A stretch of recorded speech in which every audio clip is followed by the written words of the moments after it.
Shalom Bapak Ibu, saudara-saudari yang dikasihi Tuhan kita Yesus Kristus.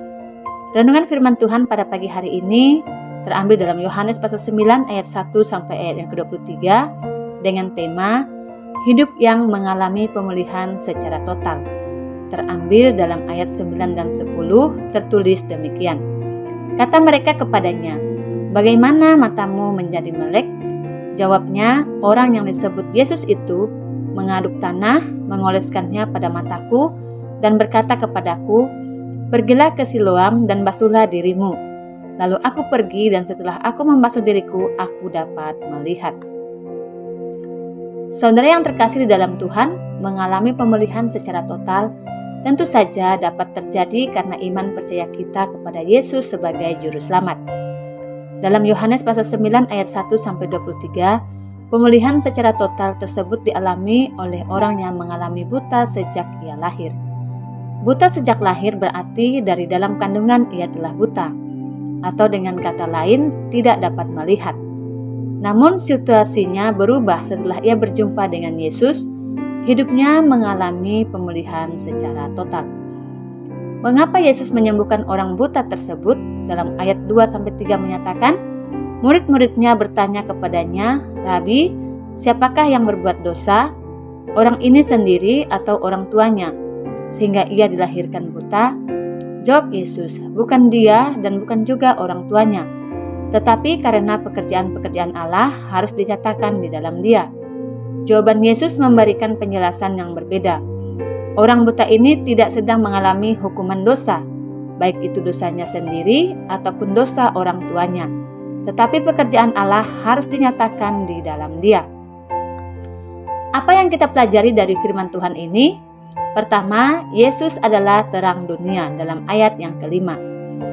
Pemulihan secara total akan kita alami ketika kita mengenal Yesus sebagai terang dalam hidup kita.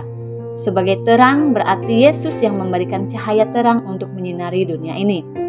Tanpa terang, maka kegelapan akan menguasai dunia. Melalui dialah Allah melakukan pekerjaan memanggil umatnya. Dari manakah umatnya dipanggil? Dari dunia yang gelap. Dunia gelap yang tidak mengenal Allah. Demikian juga umatnya dahulu adalah orang-orang yang dikuasai kegelapan. Kita adalah orang-orang yang buta, tidak mengenal Tuhan, tidak melihat Dia di dalam seluruh ciptaannya. Kita hidup di tengah-tengah kegelapan, tetapi walaupun kita buta dan hidup di dalam kegelapan, Tuhan mau memanggil kita.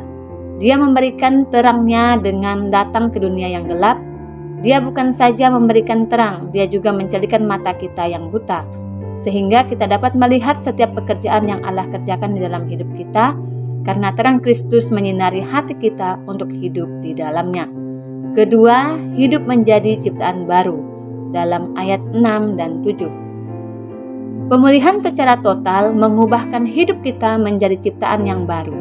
Apa arti ciptaan baru? Yaitu dilahirkan kembali. Peristiwa Yesus mencelikan mata orang buta sejak lahir, Yesus sedang menyatakan bahwa dia adalah ciptaan baru.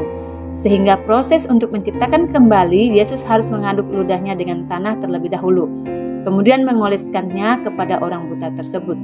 Matanya berfungsi dengan baik setelah ia pergi membasuh dirinya dalam kolam Siloam.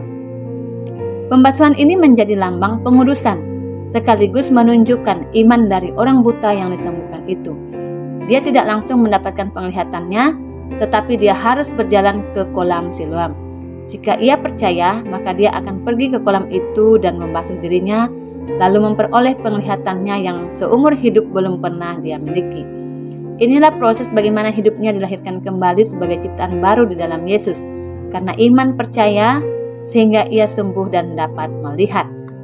Saudara yang terkasih di dalam Tuhan, sebagai ciptaan Tuhan, setiap kita berharga di matanya. Tuhan dapat memakai siapa saja yang mau melakukan pekerjaannya untuk menyatakan kemuliaan Tuhan bagi semua orang. Ketika Tuhan dapat memakai orang buta untuk menjadi saksinya dalam pekerjaan yang dilakukannya, demikian juga hidup kita sebagai orang percaya akan dipakai oleh Tuhan untuk menjadi saksinya dengan tujuan agar nama Tuhan dipermuliakan. Oleh sebab itu, sebagai orang percaya, mari setiap kita untuk terus hidup dalam terang Kristus, agar hidup kita terus menjadi ciptaan baru setiap hari. Selamat beraktivitas, Tuhan Yesus memberkati. Shalom.